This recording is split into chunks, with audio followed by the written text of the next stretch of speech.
Hello students. अपन BSc second year की जो अपनी थर्ड यूनिट है केमिकल इक्विलिब्रियम फिज़िकल केमिस्ट्री में, उसमें अपन ने जो लास्ट लेक्चर था उसमें देखा था कि जो अपना इक्विलिब्रियम है, केमिकल इक्विलिब्रियम की डेफिनेशन, केमिकल इक्विलिब्रियम क्या होता है। एक साम्य होता है किसी अभिक्रिया में जब उसकी अग्र यानी फॉरवर्ड और बैकवर्ड रिएक्शन की रेट या वेलोसिटी दोनों इक्वल हो जाती है। तो वो कंडीशन जहाँ पे केमिकल इक्विलिब्रियम एग्जिस्ट करता है उस समय रिएक्टेंट एंड प्रोडक्ट की कंसंट्रेशन कांस्टेंट हो जाती है और दोनों रिएक्शंस के रेट होते हैं वो इक्वल हो जाते हैं। इसके आगे अपन ने इक्विलिब्रियम कांस्टेंट और इक्विलिब्रियम देखा था, उसके इक्विलिब्रियम को अफेक्टिंग फैक्टर्स देखे थे कि टेम्परेचर, प्रेशर, कंसंट्रेशन ये इक्विलिब्रियम को किस प्रकार से प्रभावित करते हैं। आज अपन इसके अंदर जो अपना केमिकल इक्विलिब्रियम है उसके लिए किसी भी रासायनिक अभिक्रिया में मुक्त ऊर्जा परिवर्तन यानी फ्री एनर्जी में चेंज देखेंगे। और जो फ्री एनर्जी में चेंज है वो वॉन्टहॉफ ने दिया था और ये चेंज अपन कांस्टेंट टेम्परेचर पे देखते हैं, इसीलिए इसे हम वॉन्टहॉफ समतापी या वॉन्टहॉफ आइसोथर्म भी कहते हैं। तो किसी भी रासायनिक अभिक्रिया के मुक्त ऊर्जा परिवर्तन का जो परिकलन है वो सबसे पहले वॉन्टहॉफ ने किया था और इससे नाम पे ही अपन इसे वॉन्टहॉफ समतापी समीकरण कहते हैं। मुक्त ऊर्जा परिवर्तन से किसी भी अभिक्रिया के स्पॉन्टेनिटी का अध्ययन किया जाता है कि अग्र अभिक्रिया स्पॉन्टेनियस होगी या पश्च अभिक्रिया होगी या किसी भी अभिक्रिया की डायरेक्शन क्या होगी, इसकी स्टडी अपन डेल्टा जी या फ्री एनर्जी चेंज से ज्ञात करते हैं। तो एक जनरल रिएक्शन लेंगे जिसमें N1A प्लस N2B से अपन M1C प्लस M2D प्रोडक्ट का फॉर्मेशन कर रहे हैं। यहाँ N1 N2 M1 M2 क्या है, number of moles of reactants हैं।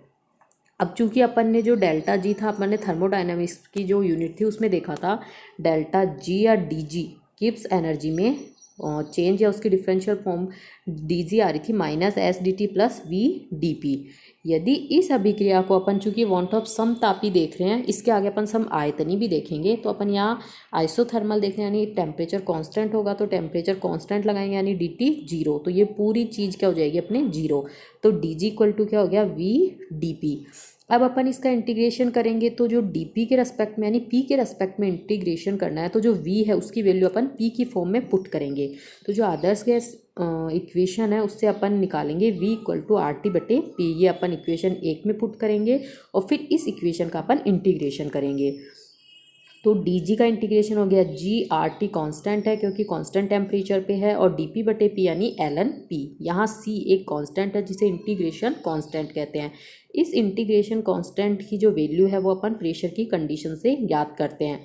तो यदि ये मान लिया जाए कि जो ये रिएक्शन है 1 एटमॉस्फेरिक प्रेशर यानी मानक दाब स्टैंडर्ड प्रेशर पे हो रही है, तो जो अपना जी होता है वो स्टैंडर्ड कंडीशन में जी नॉट कहलाता है और एल एन 1 का मान 0 होता है, तो ये पूरी वैल्यू 0 हो गई इक्वल टू सी, यानी इस सी की वैल्यू अपन यहाँ जी नॉट पुट करेंगे। तो G equal to G not plus R T L N P. ये जो इक्वेशन है इससे अब अपन रिएक्टेंट एंड प्रोडक्ट पे अलग अलग लगाएंगे। तो माना कि कोई भी गैसियस मोल है ए बी सी डी, इनकी स्टैंडर्ड फ्री एनर्जी है वो G A not, G B not, G C not, G D not, तथा इनके जो पार्शियल प्रेशर हैं वो है P A, P B, P C और पी डी। तो समीकरण इसके अंदर अपन प्रत्येक रिएक्टेंट और प्रोडक्ट के लिए इसे इस रूप में लिख देंगे। अब अपन कोई भी ये जो अभिक्रिया थी इसके लिए डेल्टा जी निकालेंगे यानी फ्री एनर्जी चेंज निकालेंगे। तो free energy change delta G क्या होता है, G not G product minus G summation G product minus summation G reactant. Summation का मतलब है प्रोडक्ट के जितने भी मोल्स हैं उन सब के लिए जी। तो यहाँ अपने पास सी और डी 2 मोल हैं और यहाँ रिएक्टेंट के भी 2 मोल है तो दोनों का ऐड आएगा। तो समेशन जी प्रोडक्ट यानी सी, यहाँ पे अपन इसके नंबर ऑफ मोल्स भी लगाएंगे। तो जो जी प्रोडक्ट कितना होगा M1 of G C plus M2 of G D minus N1 of G A minus plus N2 of G B. इन G A, G B, G C, G D की value अपन यहाँ से पुट करेंगे तो अपने पास ये वाली इक्वेशन, ये वाली लाइन आएगी। अब अपन इसमें जो आर टी है उनकी टर्म को एक तरफ रख लेंगे और जो जी नॉट की टर्म है उनको एक तरफ रख लेंगे। ये जो R T L N P C है इसके पहले जो M1 है, इसी तरह सब में जैसे यहाँ M2 है, जैसे यहाँ N1 है, जैसे यहाँ N2 है, ये आर टी तो कांस्टेंट है, अपन इसे बाहर ले लेंगे। फिर अंदर क्या बच जाएगा अपने पास, m1 ln pc। तो ln के पहले जो भी क्वांटिटी होती है वो इस pc की पावर में चली जाती है। जैसे अपन x की पावर n है, उसका यदि n ln यानी log लेते हैं तो वो होता है n ln x। तो उस तरह से अपन ये जो m1 है pc की पावर में आ जाएगा, ये m2 pd की पावर में आ जाएगा, n1 pa की पावर में, और nb के पावर में आ जाएगा n2।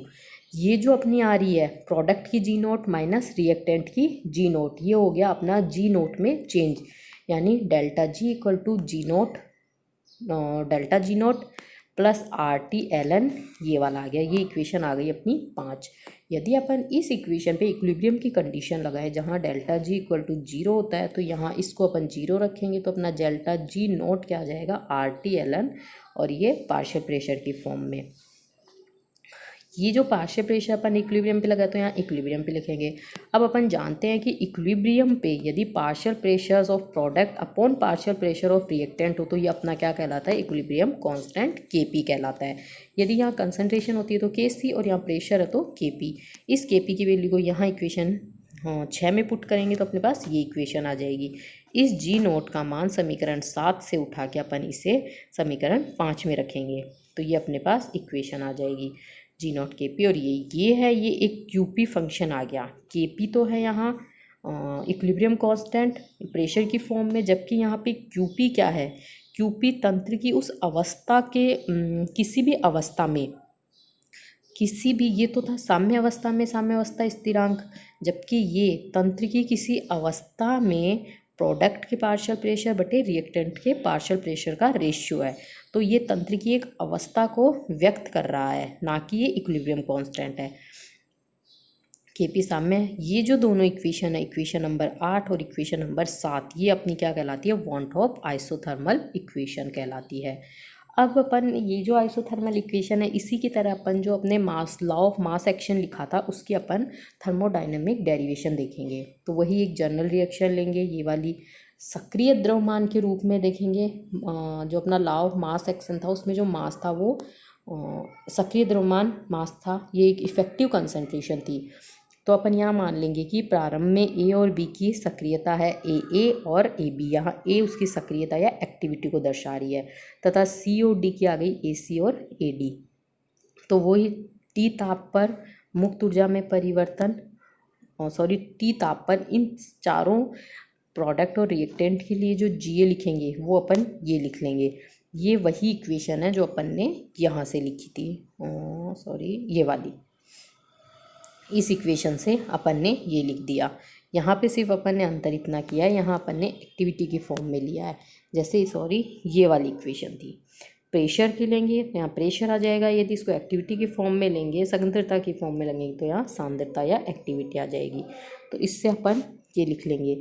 अब अपने पास किसी भी रिएक्शन के लिए free energy change delta G equal to delta G product upon minus G of reactant. Product में वो सी और डी के आ जाएंगे, रिएक्टेंट में ए और बी के आ जाएंगे। यहाँ इनके नंबर ऑफ मोल साथ में मल्टीप्लाई भी होंगे। यहाँ से जी C G D G A G B की वैल्यू अपन ने पुट कर दी इक्वेशन 9 से। जी नोट की टर्म एक तरफ रख दी, आर टी की टर्म एक तरफ रख दी, और जो आर टी से पहले थी M1 M2 N1 N2 वो क्या हो गई, इन एक्टिविटी की पावर के अंदर चली जाती है लोग में।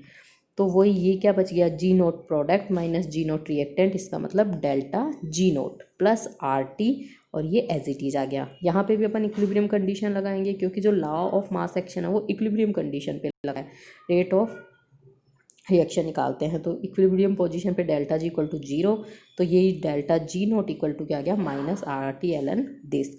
ये जो इक्वेशन है ये भी क्या है, एक वॉन ऑफ आइसोथर्मल इक्वेशन है, वो प्रेशर की फॉर्म में थी, और जबकि ये क्या है, उसकी एक्टिविटी या इफेक्टिव कंसंट्रेशन की फॉर्म में है। ये जो अपने पास है इसे अपन अलग एक साइड ले आएंगे। तो ये एलन, ये तो पहले एलन एक्टिविटी की जो रेशियो है वो क्या आ जाएगा, minus ji not upon R T. ये एलन जब हटेगा तो यहाँ क्या आ जाएगा, ई की पावर में चला जाता है, तो एक्टिविटी का रेशियो इक्वल टू ई की power minus delta G not upon R T आ जाएगा। ये जो है वो यदि ताप स्थिर है तो जी नोट भी कांस्टेंट होता है, क्योंकि इक्विलिब्रियम पोजीशन पे जी नोट है वो कांस्टेंट होता है, तो ये पूरी वैल्यू कांस्टेंट आएगी। इसका मतलब दिस इक्वल टू एक कांस्टेंट ले लेंगे जिसे अपन ने नाम दे दिया के। ये जो के कांस्टेंट है यही क्या कहलाता है, अपना इक्विलिब्रियम कांस्टेंट कहलाता है। यदि अपन ने जो रिएक्टेंट और प्रोडक्ट्स लिए हैं वो आइडियल गैस की फॉर्म में है, तो उनकी जो इफेक्टिव कंसंट्रेशन है वही उनकी क्या कहलाती है, सक्रियता कहलाती है। तो अपन यहाँ जो एक्टिविटी है उसकी जगह अपन कंसंट्रेशन टर्म भी यूज़ कर सकते हैं और इसे स्क्वायर ब्रैकेट्स में भी यूज कर सकते हैं। और ये जो स्क्वायर ब्रैकेट की फॉर्म है यही अपनी क्या थी, केसी थी। तो यही इक्वेशन क्या आ गई, अपनी सक्रिय द्रव्यमान का नियम को बताती है। ओके, अब अपन ने ये लिखा था G not equal to minus R T L N, और इसको दे दिया अपन ने के इक्विलिब्रियम। तो इक्वेशन 11 से अपन ने क्या दे दिया, इसे यहाँ के इक्विलिब्रियम या के सी दे दिया। अब इस के सी की वैल्यू को जो अपना delta G equal to G naught plus R T था उसमें पुट करेंगे, जो अपनी इक्वेशन 10 थी ये वाली, तो इसमें पुट कर देंगे तो अपने पास ये इक्वेशन आ जाएगी। ये इक्वेशन भी क्या है, एक्टिविटी की फॉर्म में वॉन्ट्रॉप आइसोथर्मल इक्वेशन है। और ये जो 13 नंबर इक्वेशन है ये अपनी सक्रिय द्रव्यमान के नियम को भी बताती है। इस इक्वेशन से अपन के सी की वैल्यू निकाल सकते हैं। तो delta G naught equal to minus K R T L N के सी, एल एन को लॉग में चेंज करेंगे, एल एन ई बेस पे होता है, लॉग 10 बेस पे होता है, तो 2.303 से इंटू कर देंगे। एल एन के सी को इधर लेके आएंगे तो ये सारे के सारे जी नोट के अपॉन में आ जाएंगे। ये के सी के कैलकुलेशन के काम में आती है। यहाँ लॉग के सी आ रहा है, यदि अपन को के सी निकालना है तो अपन क्या कर देंगे, दोनों तरफ इसका एंटी लॉग लेंगे। इसी तरह अपन के पी भी लिख सकते हैं। तो ये जो 15 और 16 इक्वेशन है इसके द्वारा अपन के सी और के पी के मान की गणना कर सकते हैं, यदि अपने पास डेल्टा जी नोट का मान प्राप्त हो। आगे है अपना साम्य स्थिरांक और मुक्त ऊर्जा। देखिए साम्य स्थिरांक और मुक्त ऊर्जा में एक तो ये रिलेशन है के सी की फॉर्म में, और के पी की फॉर्म में अपने पास जो रिलेशन आया था वो था अपना ये वाला। तो इन दोनों इक्वेशन से अपन इसमें रिलेशन देखेंगे। तो जी नोट के सी की फॉर्म में ये आ गया, के पी की फॉर्म में ये आ गया। ये दोनों ही इक्वेशन क्या बता रही हैं, ये दोनों ही इक्वेशन इक्विलिब्रियम कांस्टेंट व गिब्स ऊर्जा के मध्य एक रिलेशन बताती है, जहां डेल्टा जी नोट है इसका चिन्ह किसी भी अभिक्रिया की स्पॉन्टेनिटी या उसकी दिशा का ज्ञान करवाता है, कि अग्र अभिक्रिया है या फॉरवर्ड रिएक्शन है वो स्पॉन्टेनियस होगी या बैकवर्ड रिएक्शन स्पॉन्टेनियस होगी। तो अपन इसमें डिफरेंट 3 केसेस लेंगे, यदि डेल्टा जी नोट पॉजिटिव हो, डेल्टा जी नोट नेगेटिव हो और डेल्टा जी नोट जीरो हो। तो केस फर्स्ट ले रहे हैं जहाँ डेल्टा जी नोट पॉजिटिव हो। पॉजिटिव है इसका मतलब ये अपने पास पॉजिटिव है, ये पॉजिटिव है लेकिन ये नेगेटिव है, तो एल एन के पी या एल एन के सी क्या आ जाएगा अपने पास, minus delta G not upon 2.303 R T. अब यदि डेल्टा जी नोट पॉजिटिव है तो ये पूरी वैल्यू क्या आ जाएगी अपने पास, नेगेटिव। नेगेटिव आने का मतलब है लॉग के सी का मान नेगेटिव है, इसका मतलब जो अपना के सी और के पी है वो क्या होगा, लेस देन 1 होगा। के पी और के सी क्या होता है, प्रोडक्ट अपॉन रिएक्टेंट की कंसंट्रेशन या पार्शियल प्रेशर का रेशियो होता है, दिस लेस देन 1, इसका मतलब प्रोडक्ट लेस देन रिएक्टेंट। और ये जो चीज़ है लेस देन 1 यानी प्रोडक्ट की कंसंट्रेशन कम है और रिएक्टेंट की कंसंट्रेशन ज़्यादा है, इसका मतलब अपनी अग्र अभिक्रिया संपन्न नहीं हो रही है, और जो रिएक्शन की डायरेक्शन है वो क्या होगी, अपनी बैकवर्ड रिएक्शन। ये वाली प्रोडक्ट की कंसंट्रेशन कम होने के कारण ये यही बता रही है कि अपने पास क्रियाकारक की सांद्रता रिएक्टेंट की सांद्रता तो ज़्यादा है लेकिन प्रोडक्ट की कंसंट्रेशन कम है, इसका मतलब फॉरवर्ड रिएक्शन बहुत ही स्लो हो रही है और बैकवर्ड रिएक्शन है वो फास्ट हो रही है। तो अपन को फॉरवर्ड रिएक्शन को शुरू करने के लिए या उसकी गति को बढ़ाने के लिए क्या करना पड़ेगा, तंत्र पे बाहर से कार्य करना पड़ेगा। सेकंड कंडीशन यदि डेल्टा जी नेगेटिव हो तो यहीं पे अपन डेल्टा जी को नेगेटिव रखेंगे, तो ये पूरी वैल्यू क्या आ गई, पॉजिटिव, यानी लॉग ऑफ के या के सी क्या आ गया अपने पास, पॉजिटिव। पॉजिटिव का मतलब हो गया ग्रेटर देन 1, क्योंकि लॉग ऑफ 1 का मान क्या होता है, 0। हालांकि अपन पॉजिटिव और नेगेटिव को 0 से डिफाइन करते हैं, लेकिन यहाँ 1 से इसलिए डिफाइन कर रहे हैं क्योंकि लॉग 1 का मान 0 होता है। तो log 1 का मान 0 है और 1 से जितने भी पहले होंगे उन सब पे नेगेटिव आएगा, और 1 से जितने भी वैल्यू ज़्यादा होंगी उन सब के लिए अपने पास पॉजिटिव आएगा। तो वही के पी बटे के सी क्या हो जाते हैं अपने पास, product upon reactant greater than 1, यानी प्रोडक्ट ग्रेटर देन रिएक्टेंट। इसका मतलब इक्विलिब्रियम पर प्रोडक्ट की कंसंट्रेशन ज़्यादा है, रिएक्टेंट की कंसंट्रेशन कम है, यानी जो अपनी फॉरवर्ड डायरेक्शन की रिएक्शन है वो फास्ट हो रही है, तभी तो अपने पास जल्दी से रिएक्टेंट की कंसंट्रेशन कम हो रही है और प्रोडक्ट की कंसंट्रेशन बढ़ रही है, और जो अपनी बैकवर्ड रिएक्शन है वो स्लो हो रही है। फॉरवर्ड रिएक्शन अपनी स्पॉन्टेनियस है, फास्ट है, स्पॉन्टेनियस है। इसका मतलब जो फॉरवर्ड रिएक्शन यदि होगी तो कार्य की प्राप्ति होगी अपने पास। यहाँ पे था अपन को कार्य करना पड़ रहा था, जबकि यहाँ अपने पास कार्य की उपलब्धि या कार्य की प्राप्ति होगी। अब यदि delta G not equal to zero हो, यानी लॉग ऑफ के पी और लॉग ऑफ के सी भी क्या हो जाएंगे, इससे जीरो हो जाएंगे। और लॉग के पी और लॉग के सी का मान जीरो कब होता है, अभी मैंने बताया था, जब के पी और के सी 1 हो, यानी log 1 पे ही मान क्या होता है, जीरो होता है। log 1 का मान जीरो होता है, और 1 से जितनी भी ज़्यादा राशियाँ होती हैं उनके लिए पॉजिटिव, और 1 से कम के लिए नेगेटिव। तो ये अपन ने यहाँ पे यही चीज़ लगाई है। ये हमेशा ध्यान रखना कि log 1 का मान जीरो होता है, 1 से कम वाली जितनी भी वैल्यूज़ होती हैं उनके लिए नेगेटिव होता है, और 1 से ज़्यादा वाली के लिए पॉजिटिव होता है। ये अपन जब लॉग का डायग्राम में देखते हैं, ग्राफिकल प्रेजेंटेशन देखते हैं, तो अपन को पता चलता है, उनकी वैल्यू निकालते हैं तो वो एंटी लॉग लेने से हो जाता है। तो इसका मतलब के पी इक्वल टू 1, यानी प्रोडक्ट की कंसंट्रेशन अपॉन रिएक्टेंट की concentration equal to 1, this implies product equal to reactant. यानी यहाँ उत्पाद और क्रियाकारक की सांद्रता समान है, इसका मतलब जो सिस्टम है वो अपना इक्विलिब्रियम में है। और इस स्थिति में ना तो तंत्र पर कार्य करना पड़ेगा और ना ही तंत्र से कार्य लिया जा सकता है।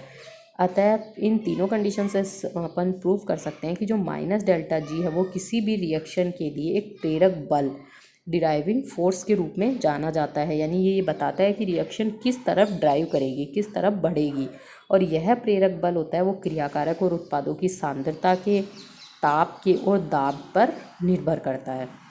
क्योंकि delta G not equal to minus K R T L N के पी, यहाँ से अपन के पी की वैल्यू पुट करेंगे। अपन ने के पी और के सी में रिलेशन देखा था, के पी इक्वल टू के सी आर टी की पावर डेल्टा एन।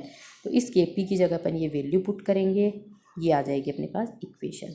यदि यहाँ पे अपन ने डेल्टा एन जीरो लगा दिया, देखिए डेल्टा एन की वैल्यू जीरो लगा दी, तो ये जीरो यानी 1 हो गया, और एल एन आर टी की पावर 1 का मतलब 1, यानी minus R T L N के सी। इसका मतलब यदि delta N equal to zero है तो अपना डेल्टा जी नोट चाहे के सी की फॉर्म में हो चाहे के पी की फॉर्म में हो, सब जगह समान आएगा। Okay, thank you. इसके आगे अपन इसकी आइसोकोर ये वांट ऑफ आइसोथर्मल इक्वेशन थी, आगे अपन वांट ऑफ आइसोकोरिक इक्वेशन देखेंगे। Okay, thank you.